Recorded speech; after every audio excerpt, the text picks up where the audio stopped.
ਲਓ ਸੁਣੋ ਦੰਤ ਕਥਾ ਰਾਜਾ ਰਸਾਲੂ। ਪੂਰਨ ਭਗਤ ਦੇ ਅਸ਼ੀਰਵਾਦ ਨਾਲ ਸਿਆਲਕੋਟ ਦੇ ਰਾਜਾ ਸਲਵਾਨ ਦੇ ਘਰ ਰਾਣੀ ਲੂਣਾ ਦੀ ਕੁੱਖੋਂ ਲੋਕ-ਬੀਰ ਰਸਾਲੂ ਦਾ ਜਨਮ ਹੋਇਆ। ਰਾਜੇ ਦੇ ਜੋਤਸ਼ੀਆਂ ਨੇ ਰਾਜੇ ਨੂੰ 12 ਵਰ੍ਹੇ ਤੱਕ ਰਸਾਲੂ ਦਾ ਮੂੰਹ ਵੇਖਣਾ ਅਸ਼ੁਭ ਦੱਸਿਆ। ਰਾਜਾ ਸਲਵਾਨ ਨੇ ਜੋਤਸ਼ੀਆਂ ਦਾ ਕਹਿਣਾ ਮੰਨ ਕੇ ਪਹਿਲਾਂ ਪੂਰਨ ਨੂੰ 12 ਸਾਲ ਭੋਰੇ ਵਿੱਚ ਪਾਈ ਰੱਖਿਆ ਸੀ ਤੇ ਹੁਣ ਰਸਾਲੂ ਨੂੰ ਵੀ ਉਸ ਨੇ ਇੱਕ ਵੱਖਰੇ ਭੋਰੇ ਵਿੱਚ ਰੱਖਣ ਦਾ ਪ੍ਰਬੰਧ ਕਰ ਦਿੱਤਾ। ਜਿਸ ਦਿਨ ਰਸਾਲੂ ਨੇ ਜਨਮ ਲਿਆ ਸੀ ਉਸੇ ਦਿਨ ਸਲਵਾਨ ਦੇ ਅਸਤਬਲ ਵਿੱਚ ਇੱਕ ਵਛੇਰਾ ਜੰਮਿਆ ਸੀ। ਉਸ ਦਾ ਨਾਂ ਫੌਲਾਦੀ ਰੱਖਿਆ ਗਿਆ ਸੀ। ਸ਼ਾਹੀ ਬਾਗ ਵਿੱਚ ਉਸ ਦਿਨ ਇੱਕ ਤੋਤਾ ਵੀ ਜਨਮਿਆ ਸੀ। ਇਹ ਵਛੇਰਾ ਅਤੇ ਤੋਤਾ ਰਸਾਲੂ ਦੇ ਬਚਪਨ ਦੇ ਸਾਥੀ ਬਣੇ। ਇਹ ਦੋਵੇਂ ਸਾਥੀ ਰਸਾਲੂ ਦੇ ਜੀਵਨ ਸੰਘਰਸ਼ ਵਿੱਚ ਹਮੇਸ਼ਾ ਉਸ ਦੇ ਨਾਲ ਰਹੇ। ਰਸਾਲੂ ਸ਼ੁਰੂ ਤੋਂ ਆਜ਼ਾਦ ਤਬੀਅਤ ਸੀ, ਇਸ ਲਈ ਉਸਨੇ 11ਵੇਂ ਵਰ੍ਹੇ ਵਿੱਚ ਹੀ ਭੋਰੇ ਵਿੱਚੋਂ ਨਿਕਲਣ ਦਾ ਨਿਸ਼ਚਾ ਕੀਤਾ। ਭੋਰੇ ਤੋਂ ਬਾਹਰ ਦਾ ਖੁੱਲ੍ਹਾ ਜਹਾਨ ਰਸਾਲੂ ਨੂੰ ਬਹੁਤ ਚੰਗਾ ਲੱਗਿਆ। ਰਸਾਲੂ ਬਹੁਤ ਸੁੰਦਰ ਅਤੇ ਜਵਾਨ ਸੀ। ਉਸਦੀ ਇੱਕ ਤੱਕਣੀ ਤੋਂ ਹੀ ਵੇਖਣ ਵਾਲਾ ਕੀਲਿਆ ਜਾਂਦਾ ਸੀ। ਪਹਿਲੇ ਦਿਨ ਹੀ ਜਦੋਂ ਰਸਾਲੂ ਇੱਕ ਨਦੀ ਵਿੱਚ ਇਸ਼ਨਾਨ ਕਰਨ ਗਿਆ ਤਾਂ ਚੰਦਨ ਦੇਈ ਨਾਂ ਦੀ ਇੱਕ ਰਾਜਕੁਮਾਰੀ ਉਸ ਪ੍ਰਤੀ ਖਿੱਚੀ ਗਈ। ਰਸਾਲੂ ਚੁਫੇਰੇ ਭਰਪੂਰ ਜੀਵਨ ਵੇਖ ਖੁਸ਼ ਹੁੰਦਾ ਸੀ, ਪਰ ਉਹ ਸੰਜਮੀ ਵੀ ਸੀ। ਇਸ ਲਈ ਸੁੰਦਰਤਾ ਦੀ ਖਿੱਚ ਜਾਂ ਕੋਈ ਲਾਲਚ ਉਸਨੂੰ ਬੰਨ੍ਹ ਨਹੀਂ ਸਕਦੇ ਸਨ। ਕੁਝ ਦਿਨ ਹੀ ਬੀਤੇ ਸਨ ਕਿ ਰਸਾਲੂ ਦੀ ਸ਼ਿਕਾਇਤ ਰਾਜਾ ਸਲਵਾਨ ਕੋਲ ਪਹੁੰਚੀ ਕਿ ਉਹ ਪਾਣੀ ਭਰਨ ਆਈਆਂ ਕੁੜੀਆਂ ਦੇ ਘੜੇ ਗੁਲੇਲ ਨਾਲ ਤੋੜ ਦਿੰਦਾ ਹੈ। ਪਰ ਜੋਤਸ਼ੀਆਂ ਦੇ ਆਖਣ ਅਨੁਸਾਰ ਰਾਜੇ ਨੇ 12 ਸਾਲ ਤੋਂ ਪਹਿਲਾਂ ਰਸਾਲੂ ਦਾ ਮੂੰਹ ਨਹੀਂ ਸੀ ਵੇਖਣਾ। ਉਸਨੇ ਹੁਕਮ ਦਿੱਤਾ ਕਿ ਕੁੜੀਆਂ ਮਿੱਟੀ ਦੇ ਘੜਿਆਂ ਦੀ ਥਾਂ ਪਿੱਤਲ ਦੀਆਂ ਗਾਗਰਾਂ ਨਾਲ ਪਾਣੀ ਭਰਨ ਜਾਣ। ਤਦ ਰਸਾਲੂ ਨੇ ਫੌਲਾਦ ਦੇ ਤੀਰਾਂ ਨਾਲ ਗਾਗਰਾਂ ਦੇ ਵੀ ਨਿਸ਼ਾਨੇ ਵਿੰਨਣੇ ਸ਼ੁਰੂ ਕਰ ਦਿੱਤੇ। ਰਾਜੇ ਤੋਂ ਇਹ ਸਹਿਣ ਨਾ ਹੋਇਆ। ਉਸਨੇ ਰਸਾਲੂ ਨੂੰ ਦਰਬਾਰ ਵਿੱਚ ਬੁਲਾਇਆ ਅਤੇ ਸਜ਼ਾ ਵਜੋਂ ਉਸਨੂੰ ਦੇਸ਼ ਨਿਕਾਲਾ ਦੇ ਦਿੱਤਾ। ਇਹ ਉਹ ਦਿਨ ਸੀ ਜਦੋਂ 12 ਵਰ੍ਹਿਆਂ ਪਿੱਛੋਂ ਰਸਾਲੂ ਨੇ ਆਪਣੇ ਪਿਤਾ ਨੂੰ ਪਹਿਲੀ ਵਾਰੀ ਮਿਲਣਾ ਸੀ। ਰਸਾਲੂ ਨੇ ਉਹ ਸ਼ਹਿਰ ਉਸੇ ਰਾਤ ਛੱਡ ਦਿੱਤਾ। ਉਸਦੇ ਨਾਲ ਫੌਲਾਦੀ ਨਾਂ ਦਾ ਘੋੜਾ ਤੇ ਤੋਤਾ ਵੀ ਸਨ। ਪਹਿਲੀ ਰਾਤ ਉਸਦੇ ਨਾਲ 2 ਹੋਰ ਸਾਥੀ ਵੀ ਸਨ, ਪਰ ਉਸਨੇ ਇੱਕ ਰਾਤ ਦੀਆਂ ਔਕੜਾਂ ਪਿੱਛੋਂ ਹੀ ਵੇਖ ਲਿਆ ਕਿ ਸ਼ੇਰ ਨਾਲ ਗਿੱਦੜਾਂ ਦਾ ਸਾਥ ਨਹੀਂ ਪੁੱਗਦਾ। ਇਸ ਲਈ ਉਸਨੇ ਦੋਹਾਂ ਸਾਥੀਆਂ ਨੂੰ ਵਾਪਸ ਭੇਜ ਦਿੱਤਾ। ਉਹ ਆਪਣੇ ਘੋੜੇ ਫੌਲਾਦੀ ਅਤੇ ਤੋਤੇ ਨਾਲ ਹੀ ਅੱਗੇ ਚੱਲ ਪਿਆ। ਰਸਾਲੂ ਲੰਮੇ ਸਫ਼ਰ ਝਾਕਦਾ ਗੁਜਰਾਤ ਦੇ ਇਲਾਕੇ ਵੱਲ ਨਿਕਲ ਗਿਆ। ਇੱਕ ਦਿਨ ਰਾਹ ਵਿੱਚ ਉਸਨੇ ਬਾਸ਼ਕ ਨਾਂ ਦੇ ਇੱਕ ਨਾਗ ਨੂੰ ਮੂਧਾ ਪਿਆ ਵੇਖਿਆ। ਨਾਗ ਦੀਆਂ ਅੱਖਾਂ ਵਿੱਚ ਰੇਤ ਪੈ ਗਈ ਸੀ, ਜਿਸ ਕਾਰਨ ਉਸਨੂੰ ਬੜੀ ਤਕਲੀਫ ਹੋ ਰਹੀ ਸੀ। ਰਸਾਲੂ ਨੇ ਉਸ ਦੀਆਂ ਅੱਖਾਂ ਵਿੱਚੋਂ ਰੇਤ ਕੱਢ ਦਿੱਤੀ ਤੇ ਉਹ ਨਾਗ ਉਸਦਾ ਮਿੱਤਰ ਬਣ ਗਿਆ। ਉਸ ਨਾਗ ਨੇ ਉਸਨੂੰ ਇੱਕ ਮਣੀ ਦਿੱਤੀ ਜਿਹੜੀ ਹਰ ਪ੍ਰਕਾਰ ਦਾ ਜ਼ਹਿਰ ਚੂਸ ਲੈਂਦੀ ਸੀ। ਰਸਾਲੂ ਉਹ ਮਣੀ ਲੈ ਕੇ ਅੱਗੇ ਤੁਰ ਪਿਆ। ਰਸਾਲੂ ਨੂੰ ਜਿੱਥੇ ਵੀ ਕਿਤੇ ਜ਼ੁਲਮ ਹੋਣ ਦਾ ਪਤਾ ਲੱਗਦਾ ਉਹ ਉੱਥੇ ਪਹੁੰਚ ਜਾਂਦਾ ਅਤੇ ਜ਼ੁਲਮ ਕਰਨ ਵਾਲੇ ਨੂੰ ਮਾਰ ਮੁਕਾਉਂਦਾ। ਇਸ ਕਾਰਨ ਉਸਦੀ ਪ੍ਰਸਿੱਧੀ ਚਾਰੇ ਪਾਸੇ ਫੈਲ ਗਈ ਸੀ। ਇੱਕ ਵਾਰ ਸੂਆਂ ਦੇ ਇਲਾਕੇ ਵੱਲ ਜਾ ਰਿਹਾ ਸੀ। ਇਹ ਇਲਾਕਾ ਹਰਾ ਭਰਾ ਤੇ ਮਨਮੋਹਣਾ ਸੀ। ਇਸ ਇਲਾਕੇ ਵਿੱਚ ਰਾਜਾ ਹਰੀ ਚੰਦ ਦਾ ਰਾਜ ਸੀ। ਇੱਕ ਦਿਨ ਸ਼ਾਮ ਵੇਲੇ ਹਰੀ ਚੰਦ ਦੀ ਲੜਕੀ ਸਰੂਪਾਂ ਆਪਣੀਆਂ ਸਹੇਲੀਆਂ ਨਾਲ ਬਾਗ ਵਿੱਚ ਖੇਡ ਰਹੀ ਸੀ।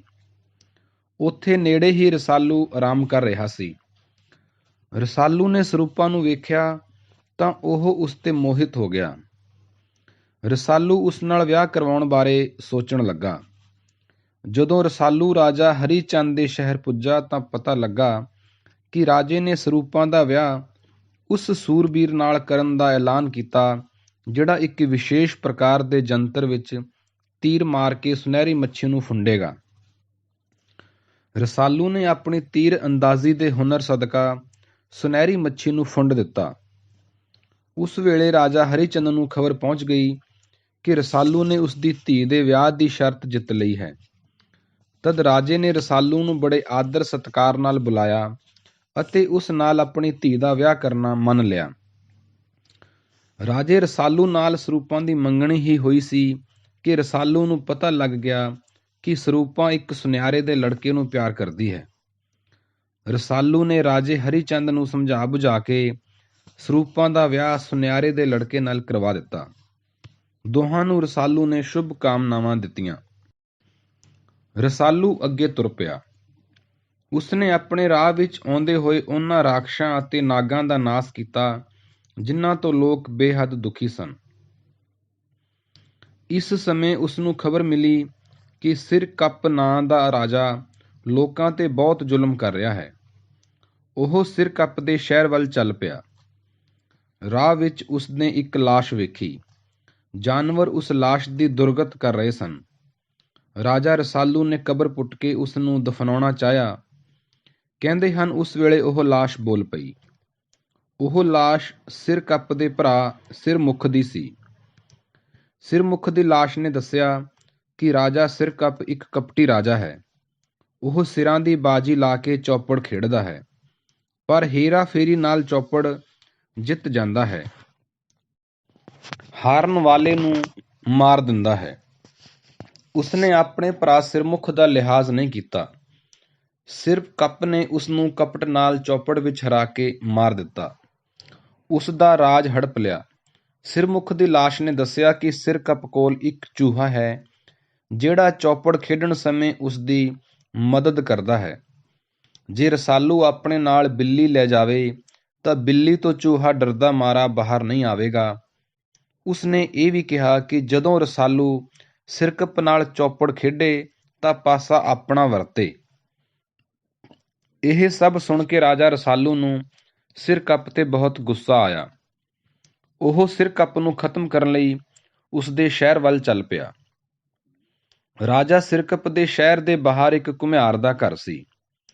ਉਸੇ ਵੇਲੇ ਘੁਮਿਆਰ ਨੇ ਆਪਣੇ ਆਵੇ ਨੂੰ ਪਕਾਉਣ ਲਈ ਅੱਗ ਲਾਈ ਸੀ। ਆਵੇ ਦੇ ਆਸੇ-ਪਾਸੇ ਇੱਕ ਬਿੱਲੀ ਰੋਂਦੀ ਫਿਰ ਰਹੀ ਸੀ।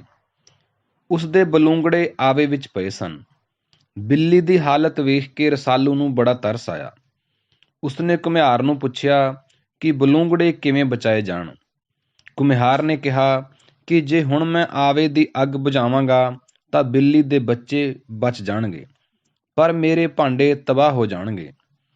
ਰਸਾਲੂ ਨੇ ਘੁਮਿਆਰ ਨੂੰ ਆਵੇ ਦੇ ਸਾਰੇ ਭਾਂਡਿਆਂ ਦੀ ਕੀਮਤ ਦੇ ਦਿੱਤੀ ਅਤੇ ਆਵੇ ਦੀ ਅੱਗ ਬੁਝਵਾ ਦਿੱਤੀ।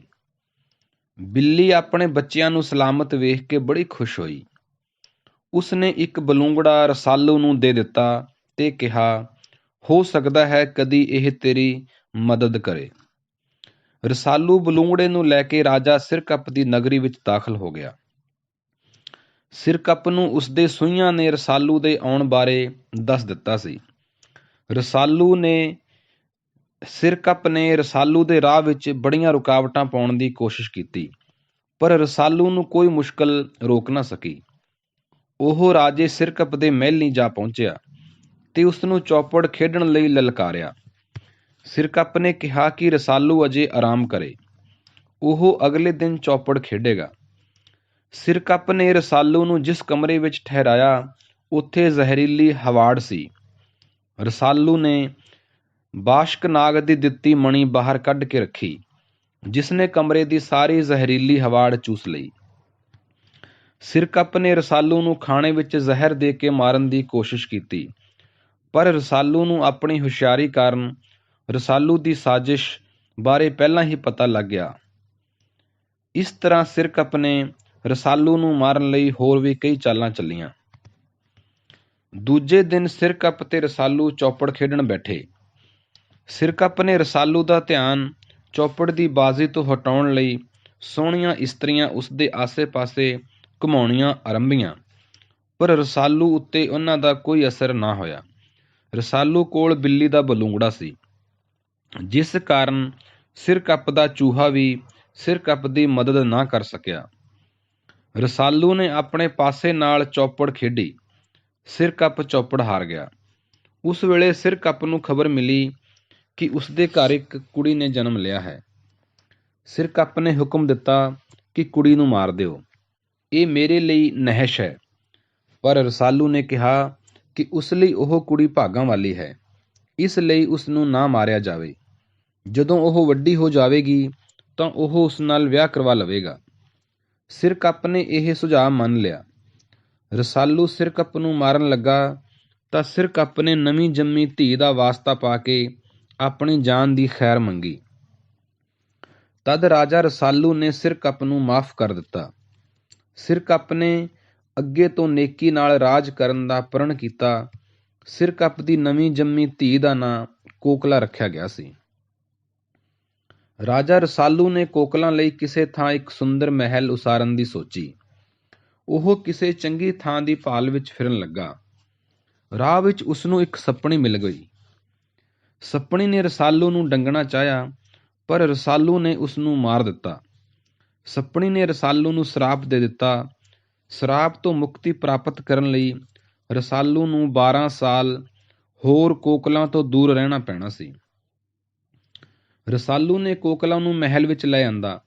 ਕੋਕਲਾਂ ਹੁਣ ਜਵਾਨ ਹੋ ਚੁੱਕੀ ਸੀ ਤੇ ਰਸਾਲੂ ਦੀ ਰਾਣੀ ਬਣ ਕੇ ਰਹਿਣਾ ਚਾਹੁੰਦੀ ਸੀ, ਪਰ ਰਸਾਲੂ ਨਾਗਣੀ ਦੇ ਸਰਾਪ ਤੋਂ ਬਚਣ ਲਈ ਉਸ ਤੋਂ ਪਰੇ ਰਹਿ ਰਿਹਾ ਸੀ।